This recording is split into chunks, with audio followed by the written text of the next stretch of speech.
¿Todos ven la presentación ahí? Sí, profe. Sí, profe. Ok. Ok, bueno. Vamos a arrancar entonces con la segunda parte de la unidad 2 de centrales térmicas y vamos a hacer referencia puntualmente a las turbinas de gas y los ciclos combinados. Bueno, iniciamos definiendo qué es una turbina de gas. Sabemos, es una máquina rotativa de combustión interna que va accionando una carga y que describe el ciclo termodinámico que se conoce como ciclo Brayton. Es un ciclo abierto, ya que ingresa aire y egresan gases de combustión. El aire es aspirado de la atmósfera, es comprimido en un compresor por lo general de tipo axial y después pasa a una cámara de combustión donde se va a mezclar con el combustible, se produce la ignición, la combustión, y los gases calientes, productos de la combustión, van a fluir a través de la turbina. Allí se expansionan y van a mover el eje. Por lo general están sobre el mismo eje montados el compresor y la turbina y el alternador. En este tipo de diseño, que es de ciclo abierto, el ciclo simple, los gases salen a la atmósfera a una temperatura del orden de los 500 grados. Ahí tienen el esquemita de cómo está montado sobre el mismo eje el compresor, turbina, falta ahí el generador, y los diagramas termodinámicos del ciclo Brayton.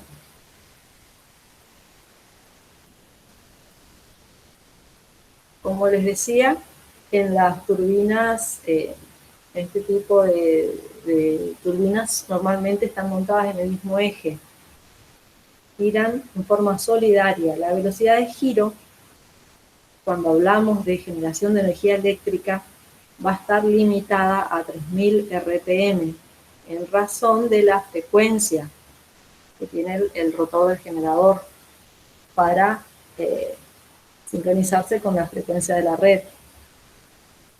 Si fuera una turbina, una turbogás que tiene otra aplicación que no sea la de generación eléctrica, va a tener o puede tener otro número de revoluciones.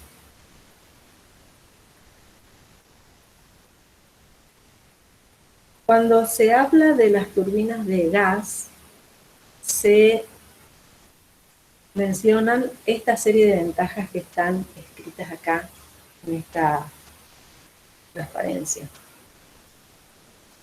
Tienen una muy alta relación potencia-peso-tamaño, es decir, que para un tamaño reducido y un peso reducido en comparación con lo que son las centrales de vapor, la potencia que ofrecen es elevada.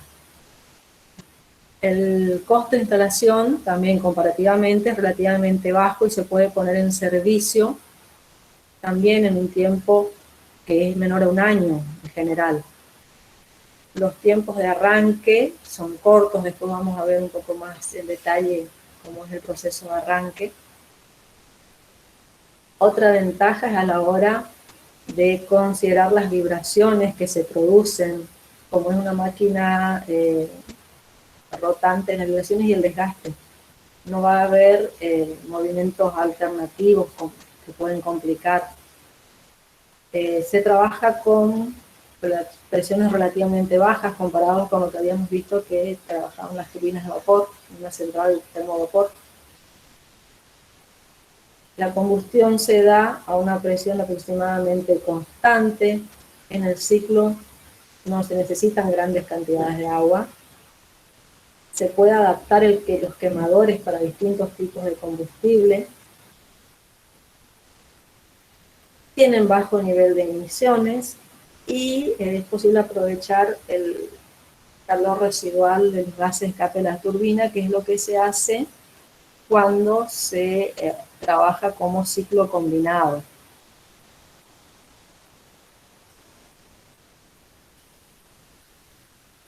desventajas que tiene esta turbina de ciclo, bajo rendimiento térmico, porque se pierde gran parte del calor de los gases, en los gases de escape por la chimenea, que ya dije que salían a una temperatura alrededor de los 500 grados Celsius, cuando es un ciclo abierto estamos hablando.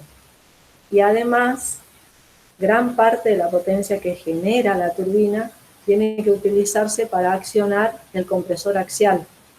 Fíjense que se está hablando de un 75% de la potencia total de la turbina, que se ocupa en cubrir pérdidas y en el trabajo del compresor. Solamente el 30 al 35% se va a convertir en trabajo útil en el eje de la turbina.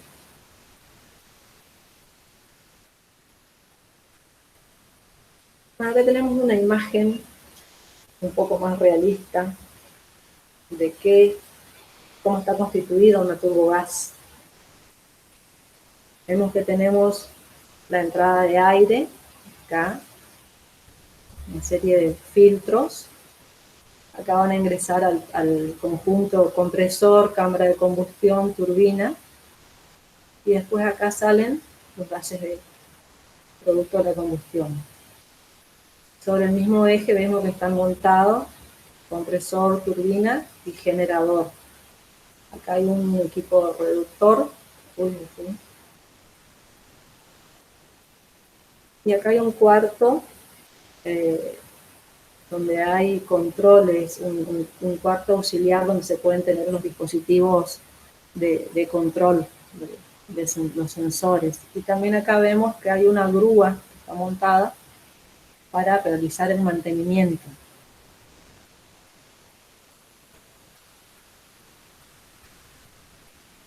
Un poquito la enumeración de las partes que componen a la turbogás. Ya mencionamos el compresor, que por lo regular es de flujo axial, las cámaras de combustión, que pueden ser una o varias, según el fabricante, según el modelo, la turbina de expansión, propiamente dicha, y los sistemas auxiliares que necesitamos para que funcionen: sistema de lubricación, de alimentación de combustible, regulación de velocidad, puesta en marcha y parada, sistemas de protección, sistema de acoplamiento hidráulico, sistema de virado y el motor de lanzamiento.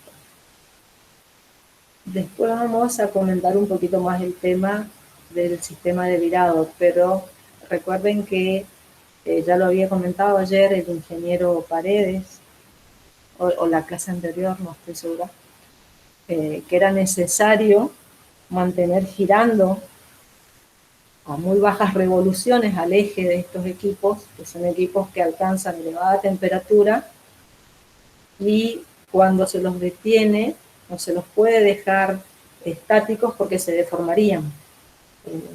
Las diferencias de temperatura harían que se deformen. Entonces, hasta que se enfríen por completo, se los va a mantener girando a baja número de revoluciones.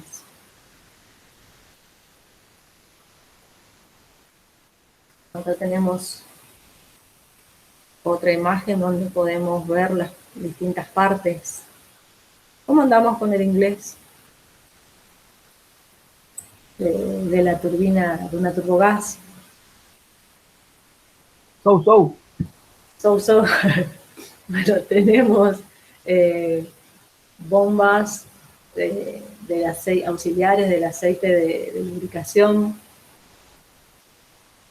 Tenemos filtros, válvulas, acá hay enfriadores. Tenemos toda la parte de reducción y acoplamiento, esta es la parte del compresor, admisión de aire, compresor, cámara de combustión. Acá está la parte de expansión de la turbina y los gases de escape. Acá se nota bien que está todo sobre un solo eje, que tiene una bancada sobre la que está apoyado todo el conjunto Y acá está hablando, dividiendo en una parte de ingreso de aire, la parte de compresión, acá es la parte de arriba, combustión, y acá está la parte donde se produce el escape. Esta es una fotografía que tomé en una de las visitas que hicimos en la central, lo que era la central térmica de Barranqueras, donde ahora es la estación transformadora Barranqueras. Acá podemos ver esto, es la casa de filtros. Ahí es por donde se va a hacer el ingreso de aire.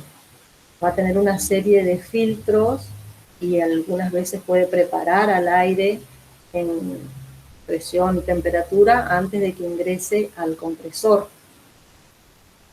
Todo esto está cubriendo las distintas partes que componen la turbina de gas. Uy, que me voy. Eso. Esto acá es donde salen los gases de escape. Acá tenemos la bancada base donde está apoyado todo el conjunto. Acá hay una puerta de acceso a ese cuarto de control que habíamos visto en otra de las imágenes. Ahora, si llega a venir el ingeniero Paredes, le podríamos pedir que nos cuente un poco más de esta máquina en particular. No sé si tendrá los componentes internos, pero por lo menos la carcasa así del lado de afuera está bastante completa.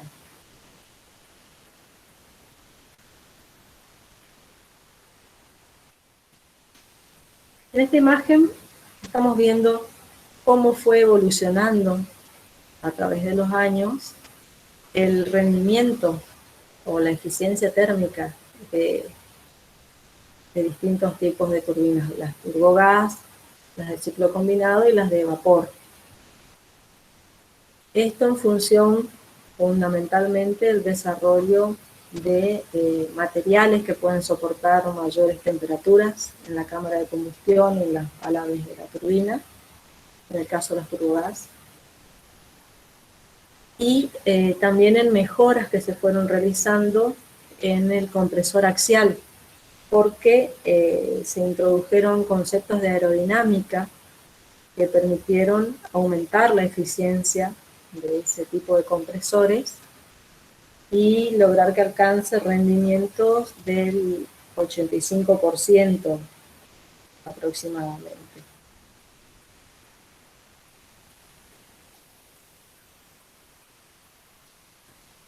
Hoy mencionamos y les mostraba ahí en las imágenes la admisión de aire y vimos que era algo de un tamaño importante. ¿Por qué? Porque se requiere tener una gran superficie frontal y es un elemento que debe ser completamente estanco. Les dije que se conoce como casa de filtros. Ahí adentro va a haber filtros, enfriadores, puede también haber silenciadores y colectores y entrada de aire a la carcasa. Acá en la parte inferior estamos viendo un detalle del filtro. Las otras imágenes nos dan una idea de las grandes dimensiones que tienen. Y acá vemos que el aire ingresa. Acá hay una serie de toberas que le están inyectando vapor. Acá sigue el proceso de filtrado antes de ingresar al compresor de la turbina, propiamente dicho.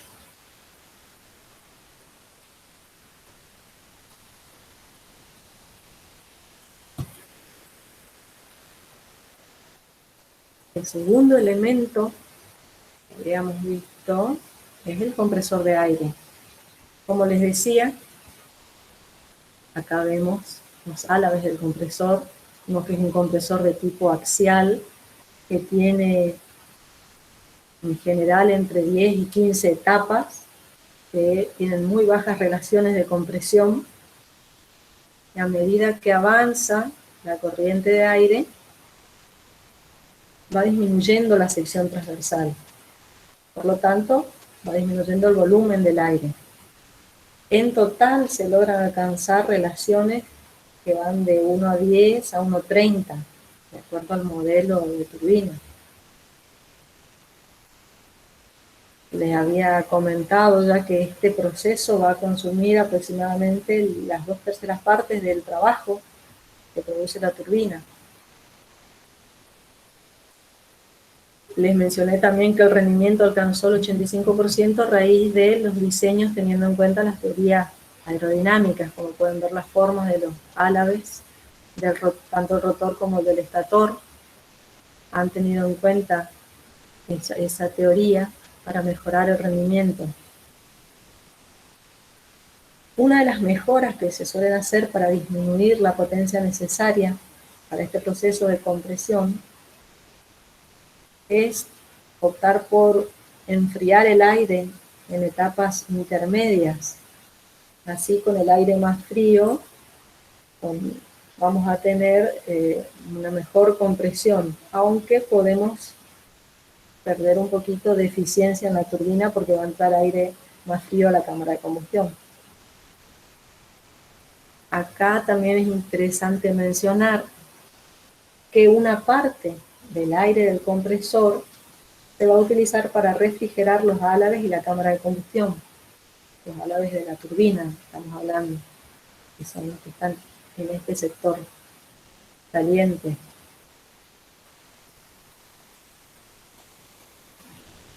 Los álabes de la turbina en la actualidad están recubiertos por material cerámico para soportar las muy elevadas temperaturas, porque está recibiendo directamente los gases productos de la combustión sobre los álabes.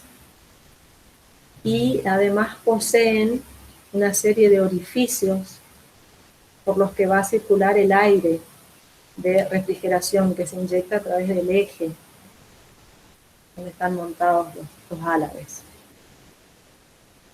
Esto que vemos acá son las cámaras de combustión. Estas son las distintas etapas que tiene el compresor, que dijimos que eran entre 10 o 15 etapas.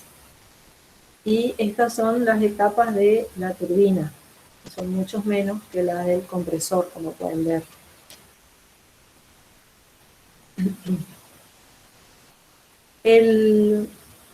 Les dije que la relación de compresión entre etapas era muy baja. Esto fundamentalmente para que no se despegue la capa límite de los álabes. Entonces se tiene un mejor rendimiento del proceso de compresión.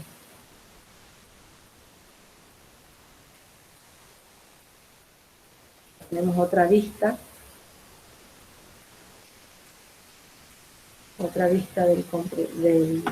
desde el lado del compresor.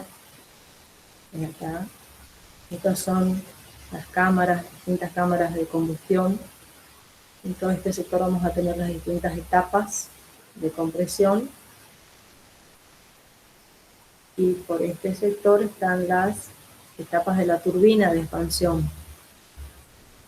Este es un equipo de un tamaño importante, como pueden ver por el tamaño de las personas aquí.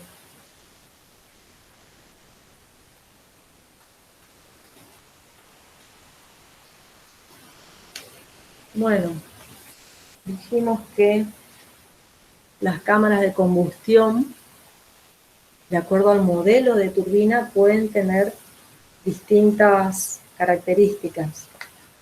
En este caso, estamos viendo una imagen, una cámara de combustión de tipo anular. A las cámaras de combustión, el combustible se introduce a presiones entre 10 y 40 bar. En este lugar, en las cámaras, van a alcanzarse temperaturas muy elevadas. Para que esa temperatura no alcance valores tan altos. Y para poder de esta manera prolongar la vida útil de los elementos que componen la cámara de combustión, las turbogas trabajan con un exceso de aire. O sea, no con el valor estequiométrico, sino con un exceso de alrededor del 300% más de aire teórico necesario. Esto para reducir la temperatura y proteger los elementos que conforman la cámara de combustión. En el interior de la cámara se alcanzan temperaturas del orden de los 1500 grados Celsius.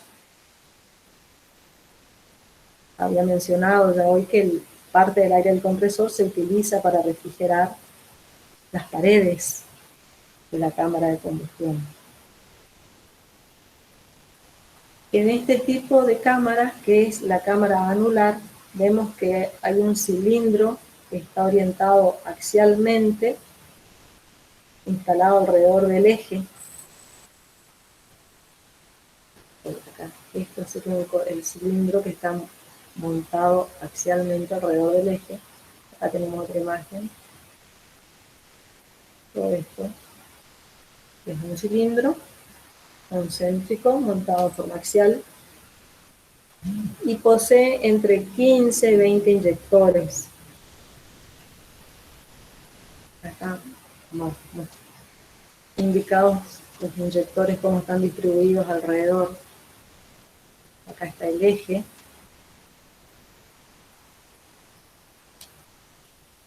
Y va a haber un solo tubo de llama. Todo esto con un solo tubo de llama. Acá tenemos otra imagen de la cámara de combustión de tipo anular. Vean, acá está el eje concéntrico al eje y de forma axial está el cilindro que constituye la cámara de combustión. Acá tenemos otro corte. Acá vemos que el aire que sale del compresor se va a dividir en distintas corrientes de aire y acá adentro se va a producir la combustión para pasar posteriormente a la etapa de expansión de la turbina.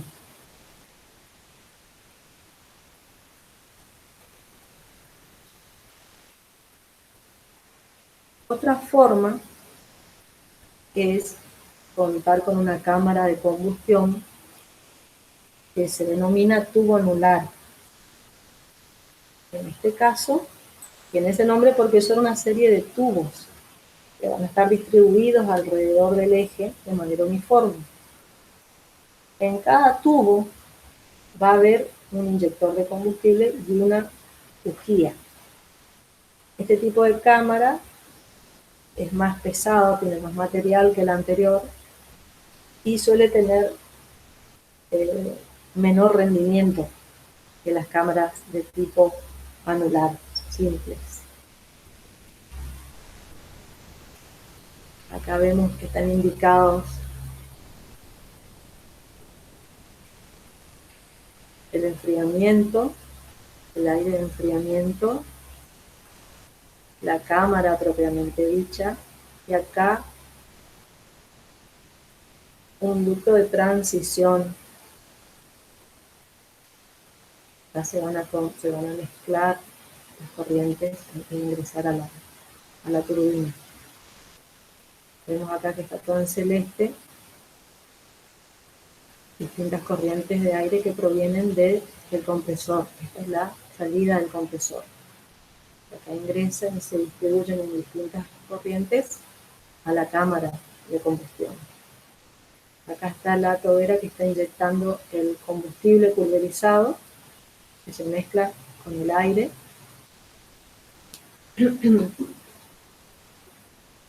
También hay una bujía que va a producir la ignición del combustible. Bueno, acá está mostrando cómo un detalle de lo que está en esta parte, en este sector.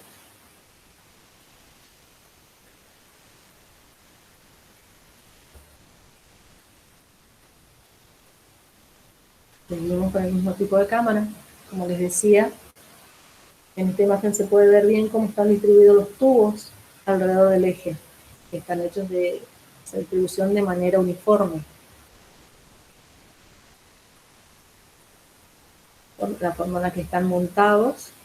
Y acá vemos en esta otra imagen cómo ingresa el combustible, que se mezcla con el aire primario y se produce la combustión. Y las corrientes de aire que estaban circulando por fuera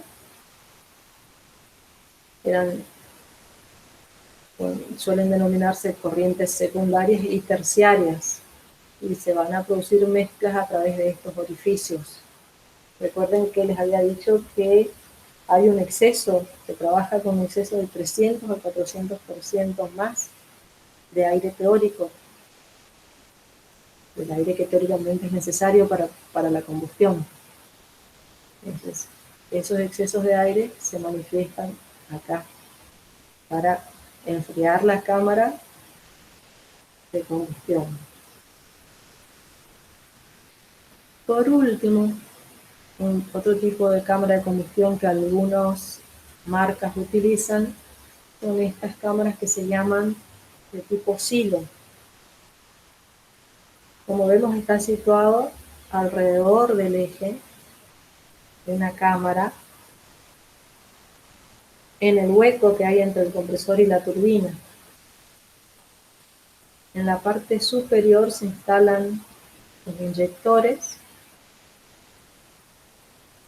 y van a llegar los gases a la turbina a través de una abertura que hay en la parte inferior.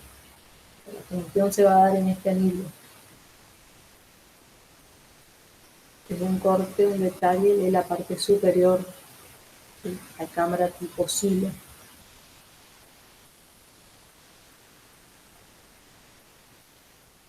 Esto no quedó asimétrico.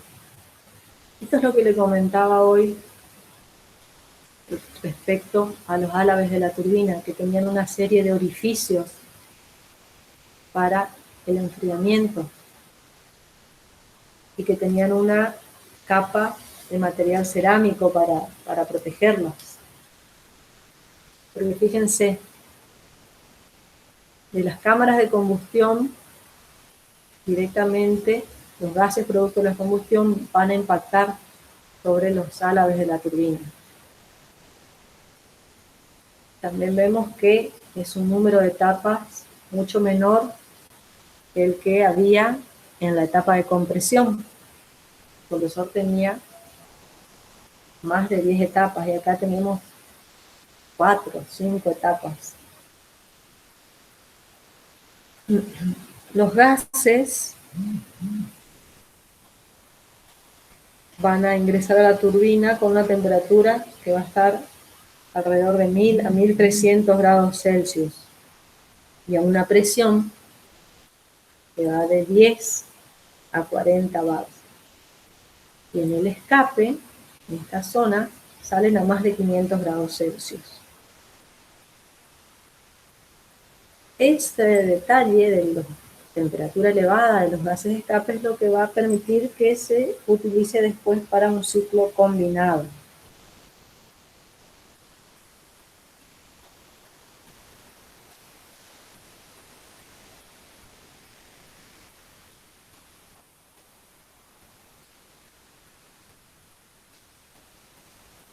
Acá vemos que además de tener la forma de trabajo simple con circuito abierto, tenemos también un circuito abierto, pero utilizando o aprovechando el calor de los gases de escape en el mismo ciclo, colocando un regenerador, de manera que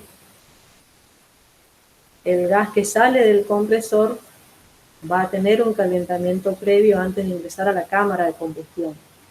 Y los gases que salen del escape de la turbina, antes de ser liberados a la atmósfera, van a ceder parte del calor para precalentar este aire que va a ingresar a la cámara de combustión. Entonces, esto es lo que se conoce como ciclo Brayton regenerativo. está indicado dos maneras de expresar lo mismo, digamos. Un esquema donde vemos el aire ingresando al compresor, recibiendo calor antes de ingresar a la cámara de combustión, donde se mezcla con el combustible, se produce la combustión, y los gases de escape que accionan la turbina.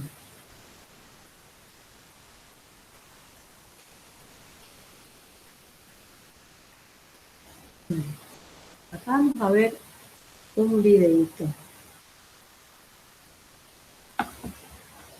Las turbinas de gas son turbomáquinas que de modo general pertenecen al grupo de máquinas térmicas generadoras y cuya franja de operación va desde pequeñas potencias, 5 kilovatios para microturbinas, hasta 500 megavatios para los últimos desarrollos.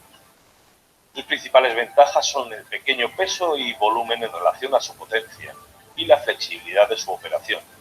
Esto hace que sean máquinas cuyo uso para determinadas aplicaciones, especialmente referidas a la generación de electricidad y a la propulsión de buques y aviones, esté en claro aumento.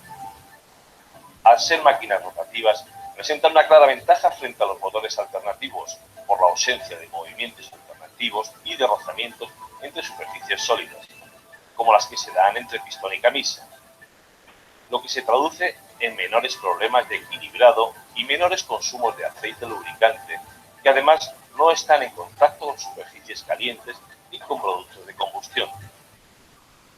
Comparadas con las turbinas de vapor, las turbinas de gas apenas tienen necesidades de refrigeración, lo que facilita enormemente su instalación. Además de su baja inercia térmica, les permite alcanzar su plena carga en periodos de tiempo muy cortos, lo que les hace ideales para determinadas aplicaciones en las que se requieren variaciones de carga rápida, regulación de red o abastecimiento de picos de demanda. Esta simplicidad, comparada con las turbinas de vapor y con motores alternativos, otorga a las turbinas de gas dos ventajas adicionales: un mantenimiento sencillo comparado con otras máquinas térmicas y una elevada fiabilidad. En efecto, la reducción de las necesidades de lubricación y refrigeración, la continuidad del proceso de combustión y la ausencia de movimientos alternativos hace que la probabilidad de fallo disminuya. Una instalación de generación eléctrica basada en una turbina de gas puede alcanzar con facilidad valores de disponibilidad superiores al 95% y valores de fiabilidad cercanos al 99% si la instalación está bien diseñada, bien construida, bien operada y con un adecuado mantenimiento. No obstante, también tiene algunos inconvenientes importantes, en los que hay que destacar dos: la alta velocidad de rotación y su bajo rendimiento, entre el 30 y el 40%, comparado con los motores alternativos diésel. Algunos desarrollados ya alcanzan el 50% de rendimiento, o con las turbinas de vapor, valores del 40% son muy normales. Normalmente se entiende por turbina de gas el conjunto formado por los siguientes elementos: filtros de aire de admisión, compresor, responsable de la elevación de presión del fluido de trabajo, sistema de aporte de calor al fluido, elemento expansor o turbina propiamente dicha, escape, rotor, carcasa, cojinetes, rodamientos, sistemas auxiliares. Sus aplicaciones son muy variadas, siendo el más amplio campo de aplicación entre los motores térmicos. Inicialmente se utilizaron para la realización de trabajo mecánico. Posteriormente se trasladaron al campo de la aeronáutica como elemento propulsor, sobre todo a partir de la Segunda Guerra Mundial. Más tarde se utilizaron masivamente como elemento motor para la generación de energía eléctrica, aplicación para la que se han desarrollado modelos específicos que han tratado de adaptarse a las exigencias de ese mercado. La posibilidad de aprovechar el calor de los gases de escape para producir vapor aprovechable en la industria como energía térmica o para producir más energía eléctrica en los denominados ciclos combinados gas-vapor ha provocado una auténtica revolución en el mercado de la generación eléctrica, donde la turbina de vapor había sido la reina indiscutible durante muchos años.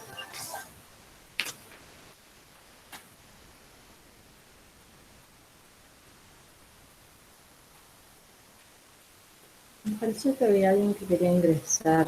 Voy a mirar un ratito eso.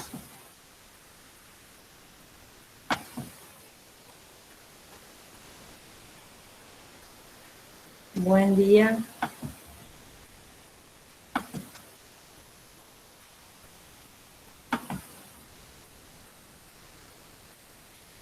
Bueno, estábamos terminando de ver un videíto del funcionamiento de la turbogás. ¿Hasta ahí hay algo que no haya quedado claro?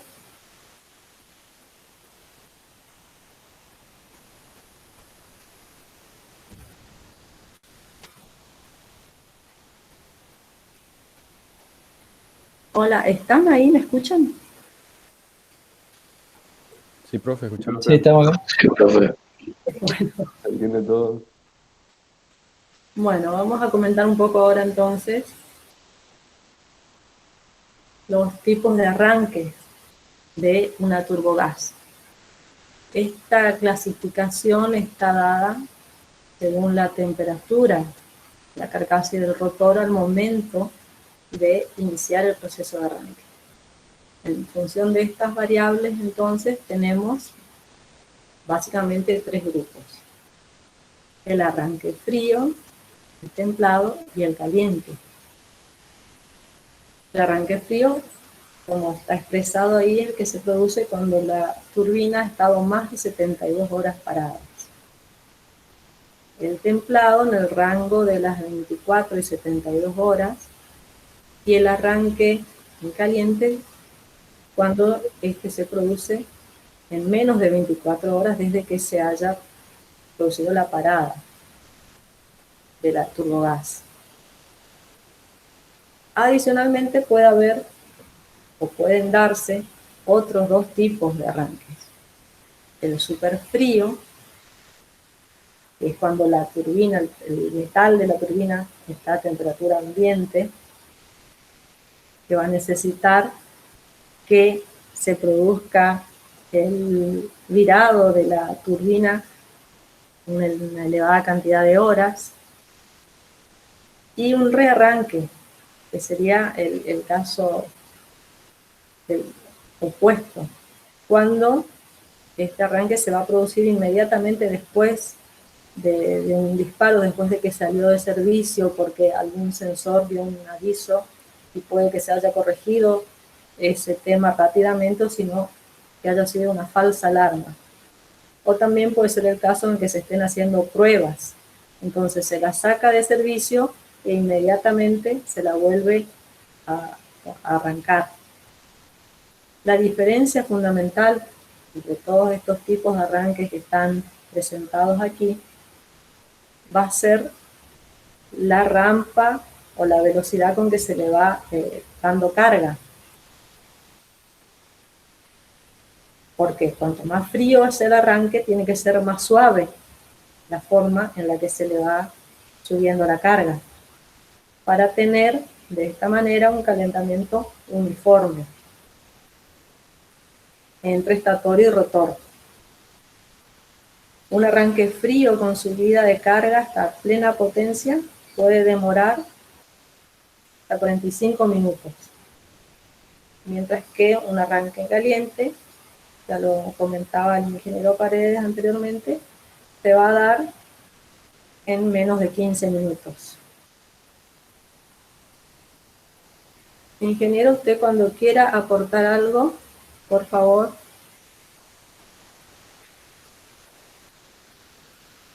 De acuerdo, buenos días. Es muy breve nomás lo mío, seguir más tranquila, Sandra. Yo le quería mostrar una foto para que si usted nos puede comentar algo. Hoy les mostraba a los muchachos. ¿Les resulta conocido? Sí.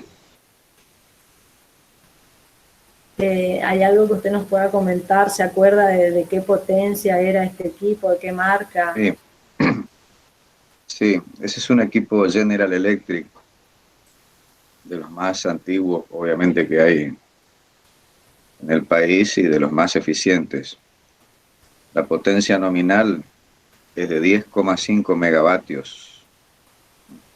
La potencia efectiva estaba en el orden de los 8 o 9 megavatios, ya disminuida por razones de antigüedad, ¿no?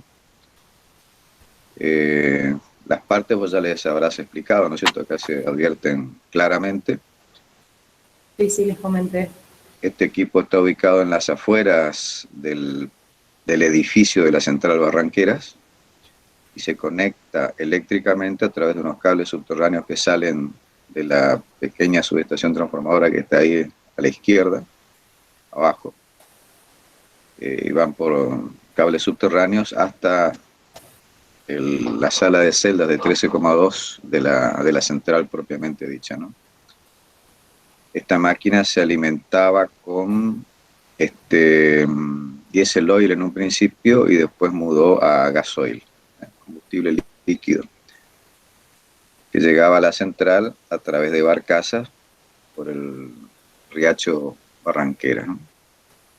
Era una turbogas de pico. Esta trabajaba en las horas pico. Dentro de las 5 que tenía Barranqueras era de las más caras, justamente porque era de las más viejitas. Entonces se la hacía operar en pico diurno en verano y pico nocturno en todos los casos, ¿no es cierto? Muy eficiente, altamente confiable, era un caballito de batalla, digamos.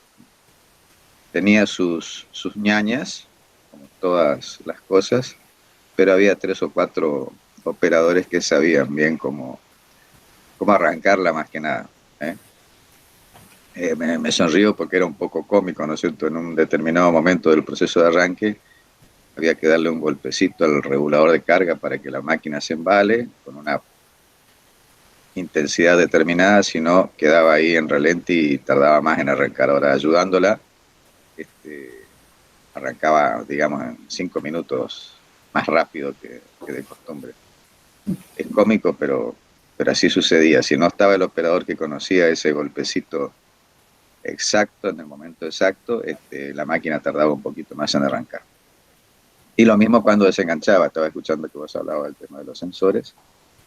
La experiencia del operador que estaba afuera haciendo algún tipo de tarea y escuchaba que la máquina desenganchaba, ya decía, bueno, desenganchó por tal cosa, y efectivamente después uno iba, miraba las protecciones y era cierto, había desenganchado por tal motivo. Y el mismo operador decía, ¿es real o es falso?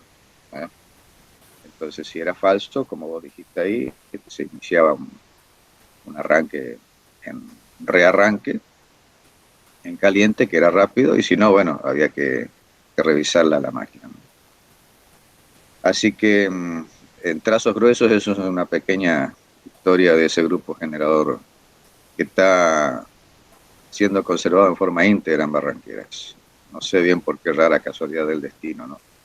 Las otras 4 turbogases han sido todas desmanteladas, salvo 2 que están en el fondo, que están semi desmanteladas, pero esta es la que se mantiene de una manera más íntegra, más completa. Ah, sí, esa era una duda que a mí me surgió, si era solo carcasa o tenía todas las componentes. No, tiene las componentes adentro. Puede ser que le falte alguna bomba, alguna válvula, pero en general tiene... Sí, está entera, sí. Sí. Bien, gracias. Sí. Bueno, no, de nada, por favor. A ver dónde nos habíamos quedado.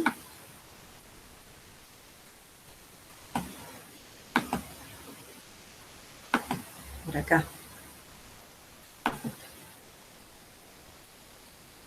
Bueno, acá están presentados una serie de pasos que son necesarios realizar en ese orden para poner en marcha la turbogas. En primer lugar, hay que poner en funcionamiento el sistema de lubricación. Vieron que en uno de las imágenes había una bomba auxiliar de aceite.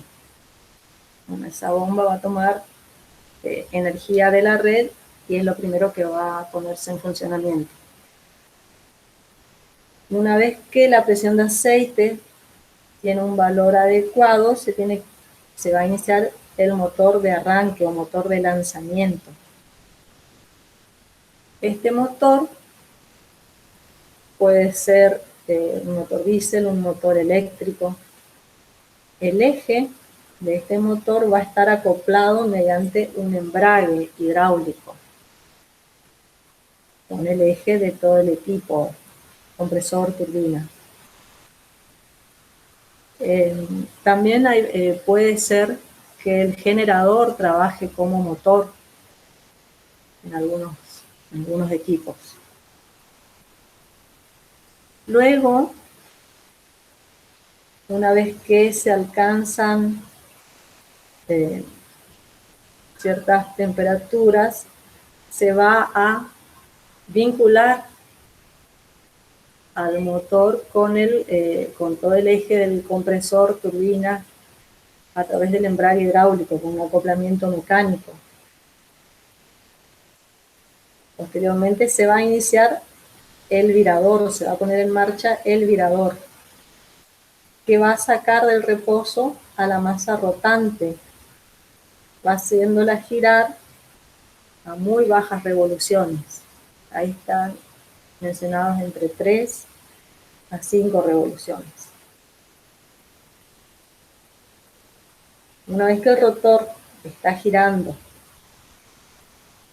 se inicia, se hizo el acoplamiento mediante el embrague hidráulico, se inicia la etapa de aceleración de este motor que va a arrastrar a la máquina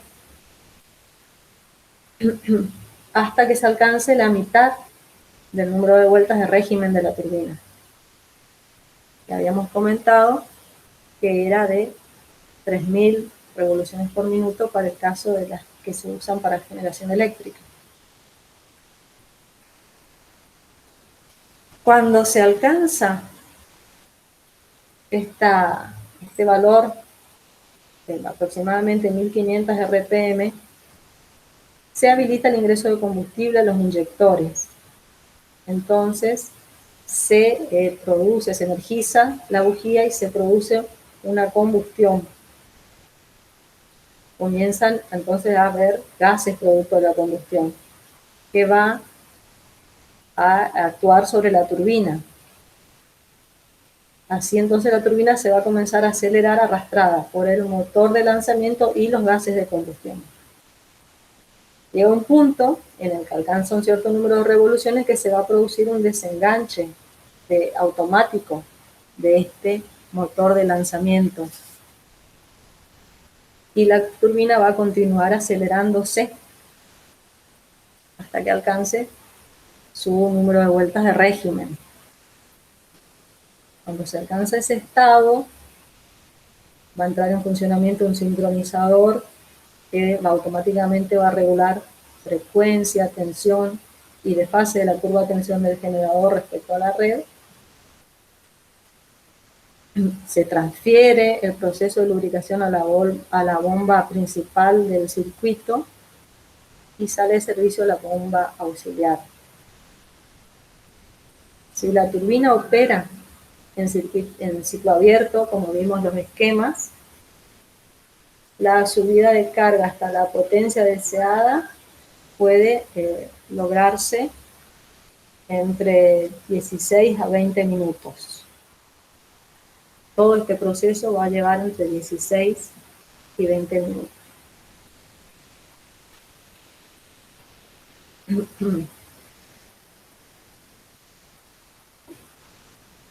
Bueno, ya dijimos, el generador entra en paralelo y comienza a tomar carga hasta llegar a la potencia efectiva.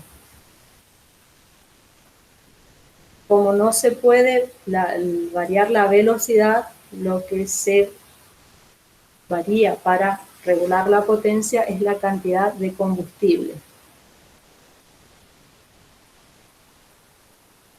¿Se entendió cómo es el proceso? ¿Hay algo que me haya olvidado, ingeniero?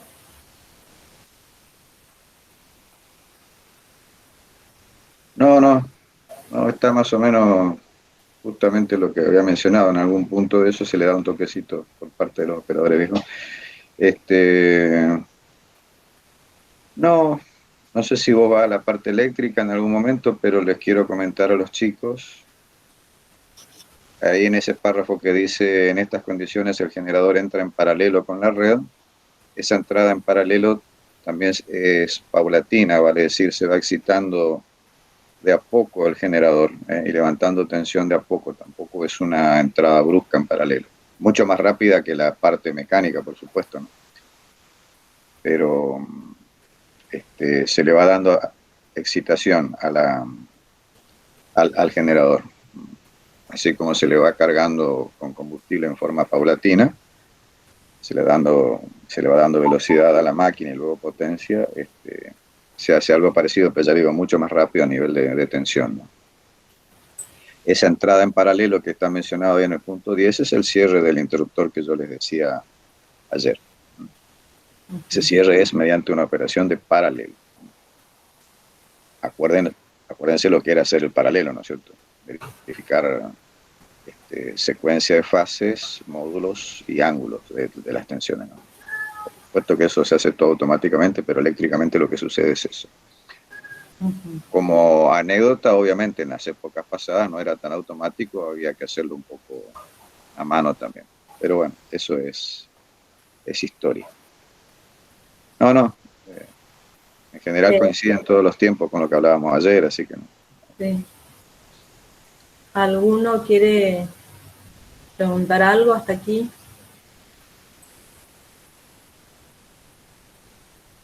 ¿No? Entonces ahora, cuando es necesario detener una turbina, también hay que respetar una secuencia que está expresada aquí. Obviamente primero hay que comenzar a bajar la potencia eléctrica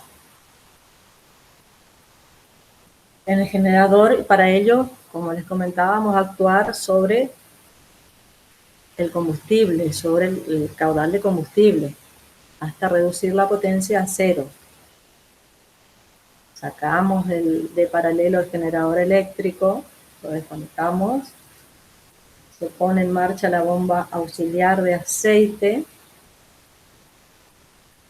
se corta el suministro de combustible, de esta manera comienza a desacelerarse el grupo. Cuando el número de vueltas baja hasta 3 a 5 RPM, entra en funcionamiento el virador. Este dispositivo virador, ya habíamos dicho, que es un motor que puede ser eléctrico o diésel y un reductor de velocidad y que tiene un elevado par para hacer girar al grupo una vez que se detuvo. Este proceso de virado va a permitir que se produzca un enfriamiento uniforme del rotor de la turbina y de esta manera se va a evitar que se deforme por diferencias de temperatura. La diferencia de temperatura dentro del estator con respecto al exterior.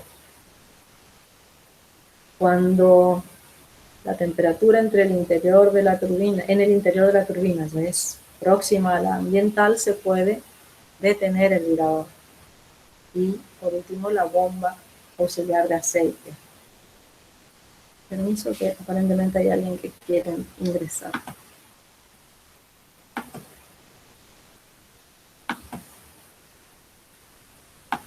Ahí volví.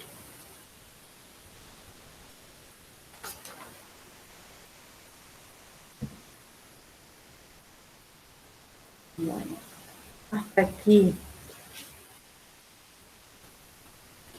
Hasta este punto. ¿Hay alguna pregunta?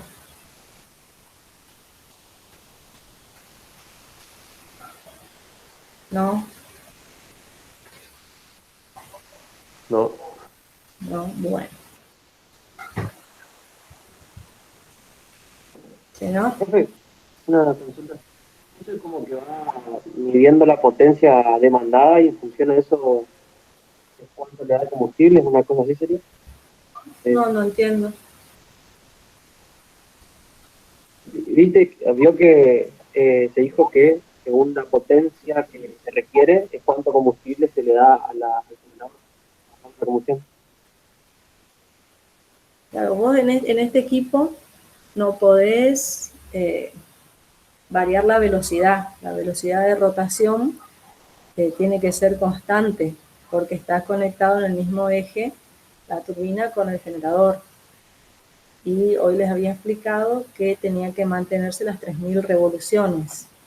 Entonces, si yo necesito variar el valor de potencia, la forma en la que lo voy a hacer es variando el caudal de combustible. Estoy ingresando a la cámara de combustión. Claro, pero eso lo hace de forma automática, mide y en función de eso va alargando un poco más, un poco menos de combustible. Claro, va a haber instrumentos que te van a ir indicando la potencia que estás entregando y la potencia que se necesite entregar. En función de eso, con otros instrumentos y sensores vas a regular el combustible. No sé si te estoy respondiendo lo que me preguntabas. Sí, sí, perfecto. Gracias. Profe, ¿Sí? entonces la función del virador, o sea, se pone en funcionamiento cuando bajan un poco las RPM, ahí recién entra en funcionamiento esa parte. Acá en el proceso de detención de la turbina, ¿me estás Claro, hablando? El virador se va a utilizar tanto para el arranque como para la detención de la turbina, sí, sí. porque fundamentalmente la función va a ser mantener en movimiento a todo el eje hasta que se enfríe, porque si estando eso a elevada temperatura lo dejas quieto, se va a deformar porque tiene mucho peso encima del eje. Ah, claro. Sí, sí, profe, gracias. Entonces por eso se hace girar a muy bajos números de revoluciones para asegurar que se mantenga la rectitud del rotor. Sí, ahí entendí, profe.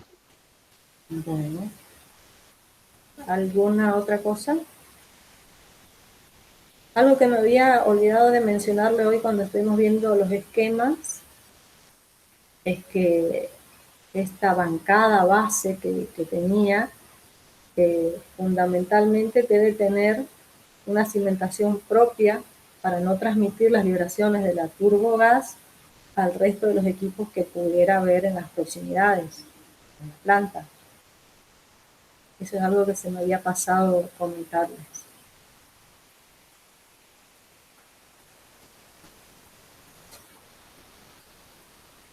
Bueno, no, si no hay otra pregunta, vamos a seguir entonces.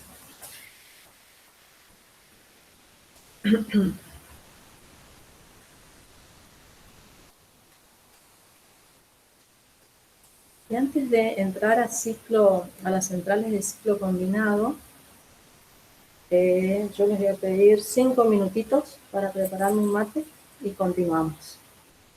¿Puede ser? Bueno, Bueno, profe. Vale, profe. Bueno, profe.